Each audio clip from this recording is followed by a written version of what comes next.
Welcome to This Week in Health IT. It's Tuesday News Day, where we look at the news which will impact health IT. Today, we take a look at work from home fatigue. Executives weigh in on healthcare budget cuts. Walmart is a healthcare company. I just thought I would drive that point home once again. Actually, there's a handful of stories that link together around that. So we're going to take a look at that. My name is Bill Russell, healthcare CIO coach and creator of This Week in Health IT, a set of podcast videos and collaboration events dedicated to developing the next generation of health leaders. This episode and every episode since we started the COVID-19 series has been sponsored by Sirius Healthcare. Now we're exiting the series, and Sirius has stepped up to be a weekly sponsor of the show through the end of the year. Special thanks to Sirius for supporting the show's efforts during the crisis and beyond. Clip Notes is available. If you can't listen to every show, but you want to know who was on the show and what was said, you can sign up for Clip Notes. 1-paragraph summary, key moments in bullet point format with timestamps, and 1 to 4 video clips from the show. You can stay current, you can share insights with your team, and maintain your commitment to their development and keeping them current in these extraordinary times. Sign up at any episode page on our website, thisweekinhealthit.com, or send a note to clipnotes, CLIPNOTES, at thisweekinhealthit.com, and it will kick off an automated workflow to get you signed up. If you haven't signed up for 3X Drex yet, you're missing out. Text Drex, D-R-E-X, to 484848 and receive 3 texts every week with stories that will help you to stay current. It helps me to prepare for the show. This is a service of Drex to Ford, a frequent contributor of the show. 2 changes you can expect this fall in the show. I just wanted to make you guys aware of this. We have a company page on LinkedIn. If you can go over to LinkedIn and look for This Week in Health IT, we have that page. You're going to want to follow that page. I personally have about 8,000 followers on LinkedIn.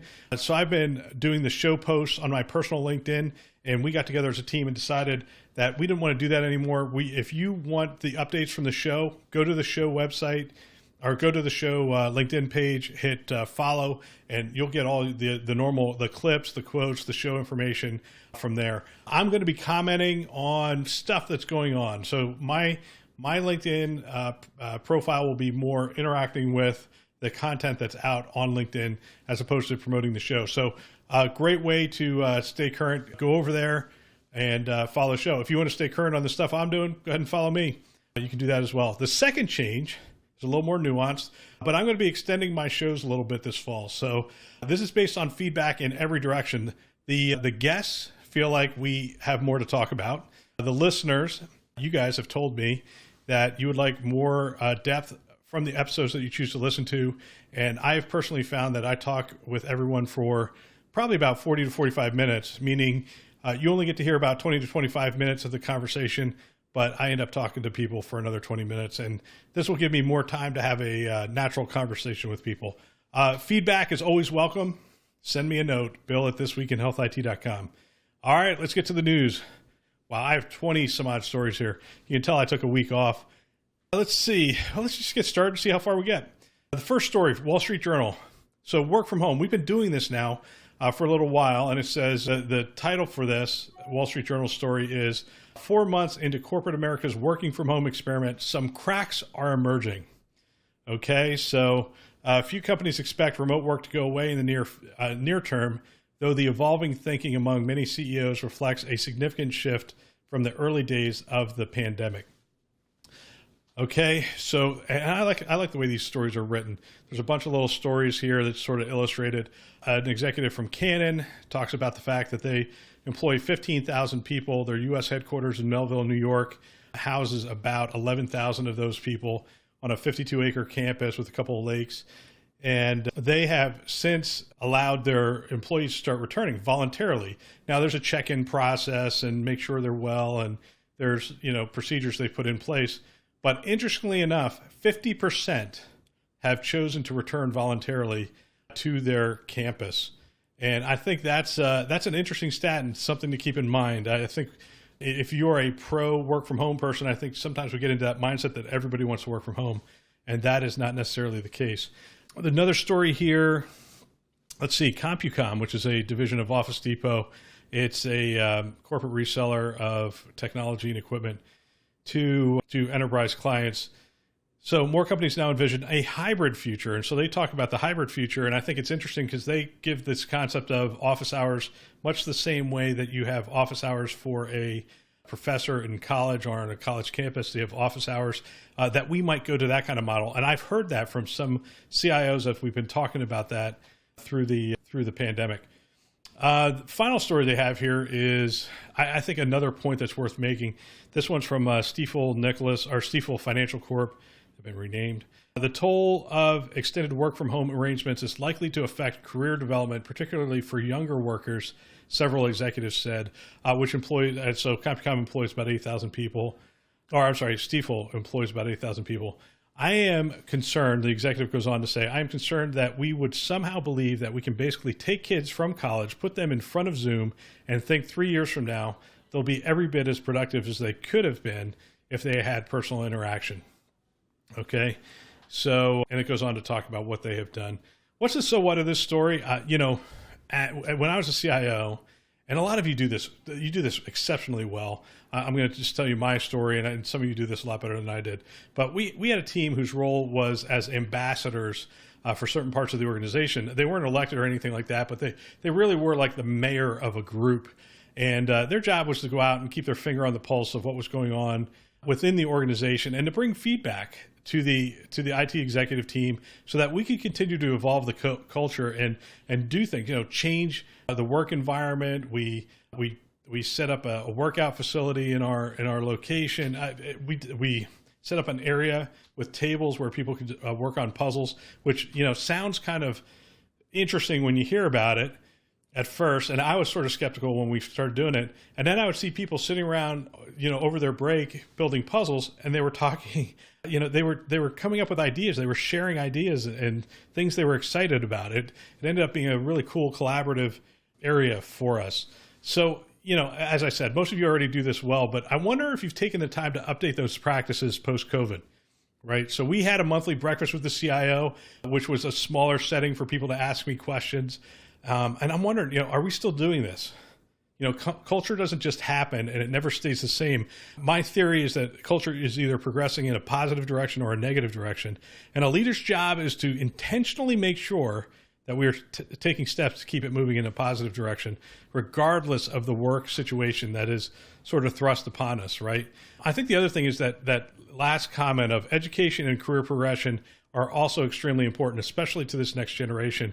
And I think we need to be intentional about this. We need to be thinking about getting people the opportunities to grow and shine. And I guess my so what is just a reminder that is what our job is as leaders, is to make sure that culture keeps progressing. All right, I'm going to hit the Walmart stuff. All right, so there's really two stories here, and then I'm going to link a couple others. But the first one is a CNBC article, Walmart to open 6 health clinics in Atlanta area by the end of 2020. And this seems like a Groundhog Day kind of article, but I'm going to hit it anyway because I think it's extremely relevant. And then there's a story from David Chou. He wrote an article out on LinkedIn called Healthcare Providers Must Get Creative and Co-Create with the Big Box Retailers. All right, so let's start with the CNBC story. Walmart confirmed to CNBC that they're going to open 6 additional stores. We know that. The big box retailer announced this week that they will enter the Florida market next year, and the company is hiring employees focused on finding ways to get more customers through the door and turn the clinics into profitable and scalable businesses. Okay, so that's going to bring the total number of Walmart clinics to 13 by the end of 2021. And some of you are probably thinking, wow, this is such a non-story, 13 clinics, what's the big deal? And I think you're missing the point. This is how innovators prove out their business model. And once it works, then you're going to see those frightening headlines that you fear, which is, Walmart to open 100 new Walmart clinics in market X, Y, and Z, or a market near you, right? So here's some more from this article. Walmart is already the largest private sector employer and the largest grocer in the U.S., but it's looking to become a major healthcare player as well. The clinics, as we've talked about before, have a bunch of services, right? So primary care, dental, x-ray, hearing services, mental health counseling, optometry, and obviously they still have the pharmacy in the Walmarts themselves. So a lot of services there. And they're also looking to differentiate themselves from Amazon with a thing called Walmart Plus. I'm not going to go into that too much. again, they're just standing these things up, standalone clinics, prove the model, and then they'll grow them. So David Chou, off of that article, essentially wrote something, and he challenges us as CIOs to consider partnerships with big box retailers. And he's right in that we should always be looking for strategic win-win partnerships, right? And, as a case in point, I've talked about Best Buy in this, and he talks about Best Buy. And I think it's a great example of an organization that has really a natural connection to health systems as we move into the home and need to wire up the technology in the home.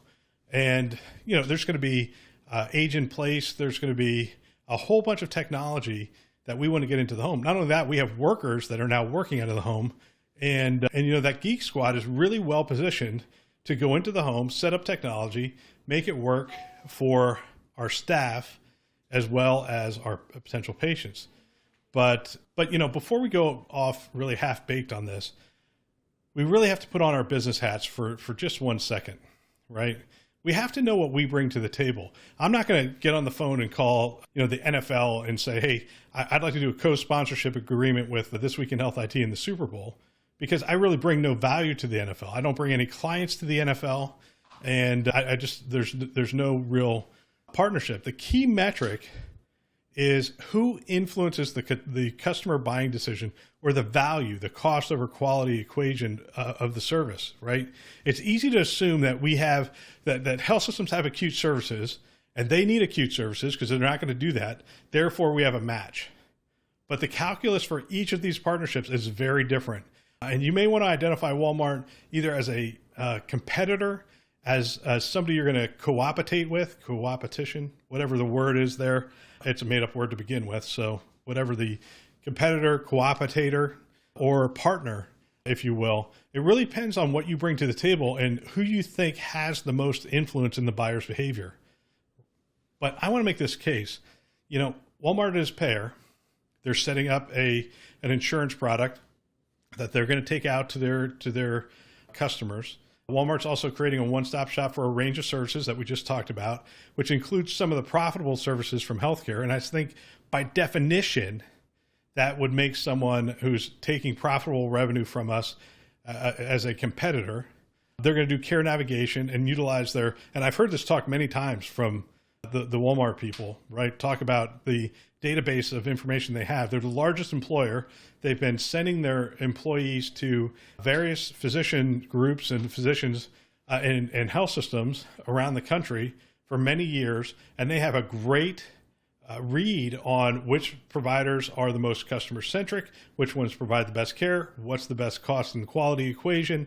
They have that information. And so they're going to utilize that to really do care navigation with that database, right? And they're going to guide their customers to the highest quality, lowest cost, and most customer-friendly experience.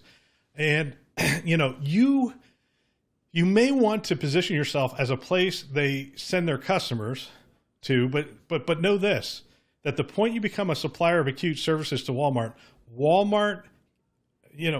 got to be Walmart because they are masters at managing the supply chain. If they own the customers, they will control the customer experience, and you will play by their rules. Either way, I would put Walmart in one of the competitor categories. Even if they refer patients to you, you may want to start building out the specific experience for your customers and the one that they're looking for. An easy to understand insurance product, transparent pricing, model that values the patient's time more than the physician's, high quality healthcare and affordable costs with an ever improving not only physical experience, but also a digital experience, right? So, again, I think this is something I would keep a very close eye on if I were you in healthcare today. What is Walmart doing and where are they going with this? All right, I'm going to drive the point home a little bit more. The next article is really a shout out to Ed Marks, who's been a guest on the show. And he wrote an article on LinkedIn called Disintermediation of Hospitals Begin. And, it's a fantastic article. I'm going to encourage you. I'm not going to cover it in detail. I'm going to encourage you to go out there, find it on LinkedIn. Disintermediation of Hospitals Begins. He starts off with, in the classic and time-tested predictable formula, retail and payers are aggressively disrupting at the core level of healthcare today. Primary care is the battlefield. And we've talked about that on the show. That is absolutely true. Why is primary care the battlefield? It's because that's where the customer relationship lies for healthcare. And all these players are trying to get in between, right? They're actually take over primary care, and then they've established that they're the point of relationship. And if they're the point of relationship, then they can direct care in the best way for the consumer, but also in the best way for them, and not necessarily for the best way for the healthcare provider. He goes on to say the primary care foundation is quickly shifting from the hospital to payer, retail, and virtual. Without the primary care foundation to direct patients and secure contracts, unprepared hospitals will wobble. New entrants will work their way up the value chain from this basis. Surviving hospitals will become centers of excellence and compete nationally for patients at the direction of retail and payers. Payers and retail direct care. Role reversal in one generation. Initially stealth-like experimenting with their own large employer base, the invasion has begun to open. That whole paragraph could essentially become from that story right before it, right? That is Walmart. That is the Walmart story. That's what they're doing. And they're not the only ones, as we know. Remaining hospitals will specialize in high acuity care. Hospital chains will centralize everything from operations to clinical care via digital command centers. There will be no urgent care. There will be limited primary care. And he goes on, the next section is titled, Digital is no longer differentiation. It is survival. So I'm going to point you to the story. You're going to want to check it out. Ed goes into detail and offers some quick hits on what can be done here. It is really thought-provoking piece, and I believe it's spot on. So what's my so what? If I were in a system that isn't really talking about digital or asset light, reducing debt and competing for the customer mind share, I would be concerned. And I'm going to try to be pragmatic here because I've seen this exercise really work. There's a question that we use sometimes to get people to start thinking in a disruptive way. And throw this question out the next time you're having a conversation with execs. And the question is, put them in the other role. So they now work for your health system. Put them in the other role and say, if you were going to disrupt our health system, what would you do? It's a great question. I've seen it used several times. The team gets all ramped up. They really enjoy the process of being the underdog, and they come up with about 6 ways to disrupt the health system. And then when they get done, and you grab those 6 things, you might want to remind them that every one of those ideas that they just came up with are probably already in motion and well funded by disruptors. And it might be time for your organization to start thinking like a disruptor. And I found that question to be a really good one, really thought-provoking. Sometimes people do it and they sit back and they go, oh gosh, it's not that hard, as hard as I think it is. Our moat is not as big as I think it is before people get to our, the castle wall, if you will. All right. So piggybacking on one of Drex's points from last week, that M&A has started in earnest. There's another story out this week. Huntington Hospital signs an agreement with Cedars-Sinai. I'm not going to go into the article. That's it. I mean, Huntington Hospital signs an agreement with Cedars. I'm just letting you know that it has begun. Drex covered a story last week in Seattle. This is a story out of LA. This isn't a small deal either. Huntington is a well-run standalone hospital that has a significant presence in LA County. It really covers the Pasadena area. It's one of the primary providers in that market. I think they're well over $1 billion. This is a great move by Cedars and one that further consolidates their market. And I know what you're thinking. I can hear it now. I can hear the questions. Wait a minute. Aren't you saying that we need to disrupt the big business of healthcare just a minute ago? And now you're saying, hey, this M&A has started and it's a great move for Cedars. Yes, I did.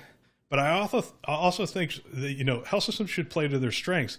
The other thing is, I think you need to, when one of the concepts I was introduced to in healthcare was essentiality, and it's essentially a market share kind of metric, right? Essentiality is a great equalizer in healthcare. We had a market where we had 70% market share of all the healthcare spend in that market. Well, if there was a blip in any direction, we were sort of insulated because we were getting 70% of that market either way. We were the dominant player. And, I'm sort of saying that this is a great move for Cedars because if anyone can get to about 35% market share in LA County, they're going to be insulated from a lot of the factors that are coming after healthcare. Essentiality is a great equalizer. But, not only that, Cedars is also a destination medical center. They're also an innovation hub. They really have it all going on. But I think the most important thing is to get direct relationships with as many customers and potential patients as you possibly can. And this move accomplishes that goal. All right, let's see. All right, this is going to be the final story. Final story is Chartist Group. I don't know how I got this. Somebody sent it to me. It's a great piece. Chartist Group did a survey, and it's the title of the PDF is Health System and Financial Recovery. Survey finds a challenging balancing act. So I've told you on this show that we're in the midst of two crises right now. We're the pandemic and the subsequent financial crisis, which followed our actions as we stepped into the public health void. You know, it was expensive and it took time to recover. And Chartist went out and interviewed a whole bunch of executives, which was great. Let me pull this thing up. Otherwise, it's going to be hard to talk about without looking at it. There we go. Health Systems and Financial Recovery Survey finds balancing act. So here are some of the key metrics that they found as they talked to these healthcare executives. 85% of health system executives surveyed identified cost reduction as one of their top 3 priorities. All right, that's probably not a huge surprise. 90% of the respondents aim to meet their cost reduction targets in less than 12 months. 90% less than 12 months. That's aggressive. All right. So let's delve into this a little bit. So key findings. Cost reduction is critical to recovering from the initial shutdown and mitigating future uncertainties. So one of the things they're saying is essentially that volume recapture alone will not be sufficient to return to prior levels of liquidity. Okay, so they think it's going to take a little while, at least about 12 months, to return to those same volumes that we were looking at.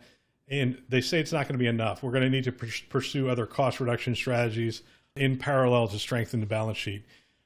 Next thing, they intend to reduce their expense base by more than 10%, which is what I'm hearing in the industry. I've got some of my coaching clients are coming in at 5 to 10%. And actually, that's pretty much the norm for my coaching clients. But there are others that are looking at 10 to 15%. We'll get to that in a minute. About 90% aim to achieve the costs in less than 12 months. We talked about that earlier. And now a successful execution. And I think that's worth taking a look at. We'll dive into that a little bit. So the volume recapture alone. So let's see. Let's just say it was March timeframe. We were talking about how long the COVID impact would hit the volumes for healthcare. And back in March, I said about 18 months, and that would put it at 6 months past March, around September of 2021 to have return. So here we are in July, and pretty much 90% of the people are essentially saying by July of next year, we're going to return to the same volumes. About 38% think it's going to be about 12 months. 33% think it will be within the next 6 months, and 21% think it will be within 1 month. And I would, again, that essentiality thing I think plays a role here. You might be able to get back to the same volume levels given what's going on in your market. Let's take a look at the cost reduction targets. So there's 5 categories. Well, there's 4 categories. The 5th category is unsure. There's 3% of the people that aren't sure what target they're going to set for a cost reduction strategy. And I would call them laggards and potential M&A candidates at this point. If you can't make a decision that fast, it's not like this is snuck up on us. We've known about this since late fall of last year. And we had a good idea of how it was going to impact us financially probably by May. So May, June, July, you've had 3 months to figure out what your target is. It's a little slow if you're not sure. But the good news is 90 some odd percent are sure. And it's a classic bell curve, right? 1 to 5%, 14% of the organizations or executives are interviewed think 1 to 5% cuts, 38% are at 5 to 10, 36% are at 10 to 15, and 9% are at 15 to 20. So classic bell curve for those kinds of reductions. And that's what I'm hearing in the industry as well. So that's pretty accurate. So cost reduction strategies. So they've listed 6 cost reduction strategies, and they vary from 50% saying we're going to do that to down to 26%. The highest one being streamlined management structures. There's been some title bloat within healthcare. That's not a shock to anyone. but it also exists within health IT. You may want to start asking the question, if you could do without one chief or without one VP, which one would it be? That's what they mean by streamlined management structures. Rationalized clinical programs. We were doing this, I don't know, a decade ago. I would assume that this is going to only increase in its velocity, rationalizing clinical programs across the health system. A reduced fixed asset base. This directly impacts health IT. We are a significant contributor to the fixed asset base. I had a conversation today about operating versus capital. I think our appetite for capital, well, it's insatiable for that. I mean, the appetite is insatiable, but I think our access to capital is going to go down as a result of COVID. And I think more and more of the IT operation is going to be an operating budget, not only because of the move to cloud, which operationalizes a lot of that budget, but because I think the CFOs want to see it there, right? It's more manageable if it's in that category of operations. Plus, it doesn't matter. You're going to depreciate it eventually, and that's real dollars that you're depreciating against. Next one, optimize informatics and technology. That is directly related to health IT, and that's just an acknowledgement that we are not as optimized as we could be in those spaces. Restructure provider enterprise is the fifth category. And then the sixth, develop a corporate services model. Okay, how quickly are you aiming to meet your targets? 6 to 12 months, 55%. Within 6 months, 36%. So there's a majority of organizations are thinking this way. Very short-term financial focus.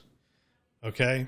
If you sell into healthcare, one of the things I've been telling vendor partners is really tight ROI models, crisp, tight ROI models. Think about 1 year return. What are you going to give back in a year? If you're trying to sell a big capital intensive, big bang type project, this is going to be a tough year. I think there's going to be a lot of financial scrutiny within health IT. There's going to be a lot of M&A work. I think there's going to be a bunch of contracting work, to be honest with you. One of the odd paradoxes that as you go into these things, when you're not able to hire employees, when there's a hiring freeze, the number of contractors actually does go up. And I don't know, well, actually, there's a lot of reasons for that. I'm not going to go into them. And I thought this was, and this is the last thing we'll cover. Internal factors may delay or derail execution while organizations simultaneously manage dual systems of care and potential COVID-19 surges. So these are the factors with the greatest potential to delay or derail a successful execution. Number one, manage future COVID-19 surges, right? So this is smart. We don't know where this is going to go. There could be another pullback from elective surgeries, which would significantly impact the financial outlook for health systems. We're going to have to see how this gets managed in some of the places that are surging right now. And if they pull back, and if they have to pull back, do they have the capacity to handle that? 43% of the executives are saying, hey, that's a significant concern. So let's just hit the rest of them real quick. We have lack of resources, bandwidth to manage implementation. A lot of organizations have furloughed employees or even made some of those furloughs permanent. And so there's a concern, do we have the staff to continue to do the level of projects that we have? This is why I continue to encourage health IT executives to look at platforms that require less maintenance, that require less hand-holding. When you are looking at a new technology platform, one of the biggest costs you should always consider is labor. And this is one of the challenges I have with an Epic implementation, is that the labor cost on it alone is extremely high, especially for a small health system. And it's just required. I mean, if you want to be on honor roll, if you want to be, copacetic with Epic, you have to have that staff. And I'm not saying you don't need that staff to run Epic. I'm just saying if you're running Meditech, that number's half. It just is. And I can back it up because I lived it. So, and I'm living it on both sides. I have clients that have Epic, and I've run an extremely large Meditech shop in the United States. So anyway, consider the labor costs. Find platforms that, look for creative deals. We're gonna have some of these interviews over the next couple of months with some organizations that are offering some creative solutions. And I think it's that's what we need to be looking at going into next year. Lengthy multi-level decision-making process, 29% think that'll derail it. That just means we make decisions it takes us too long and too convoluted, competing priorities, and we struggle to keep our priorities aligned. Poor data or lack of information to support decision-making and monitoring, lack of alignment with strategic priorities, engaging providers as part of the solution. So these are the things that could derail any projects that we come up with to reduce our costs. I think that's sobering. The so what on this is you're not alone. I'm telling you what you already know. There's going to be cost pressure on healthcare for the next at least 12 months for most health systems. You're going to see some health systems, show a profit. HCA just showed a profit, but if you dig into those numbers, you're going to realize that they had a 10 to 12% reduction in their overall volumes. The profit really came from cost reductions, and it came from the government money. Quite frankly, $500 million goes a long way in righting the ship. So that's where their profit came from. I think that's going to be true across the board. Your healthier systems are going to be able to show a profit with that government money. Some of the less healthy systems are going to struggle. Operational excellence will show itself in the next 12 months. That's all for this week. Don't forget to sign up for Clip Notes, send an email, hit the website. We want to help you and make your health system more productive. Special thanks to our sponsors, VMware, Starbridge Advisors, Galen Healthcare, Health Lyrics, Sirius Healthcare, Pro Talent Advisors, and our newest sponsor, Health Next, and you will hear more about them in the coming weeks. And we thank them for choosing to invest in developing the next generation of health leaders. This show is a production of This Week in Health IT. For more great content, you check out our website at thisweekinhealthit.com or our YouTube channel. If you want to support the show, best way to do that, share it with a peer, send an email, let them know that you are getting value out of the show. Another way you can support the show, utilize our sponsors. They're all great companies. I am really excited at the group of sponsors that has come on board with thisweekinhealthit.com, and we appreciate them helping us to develop this great content. Please check back as we are going to continue to drop shows. Remember, every Tuesday, Wednesday, and Friday. Thanks for listening. That's all for now.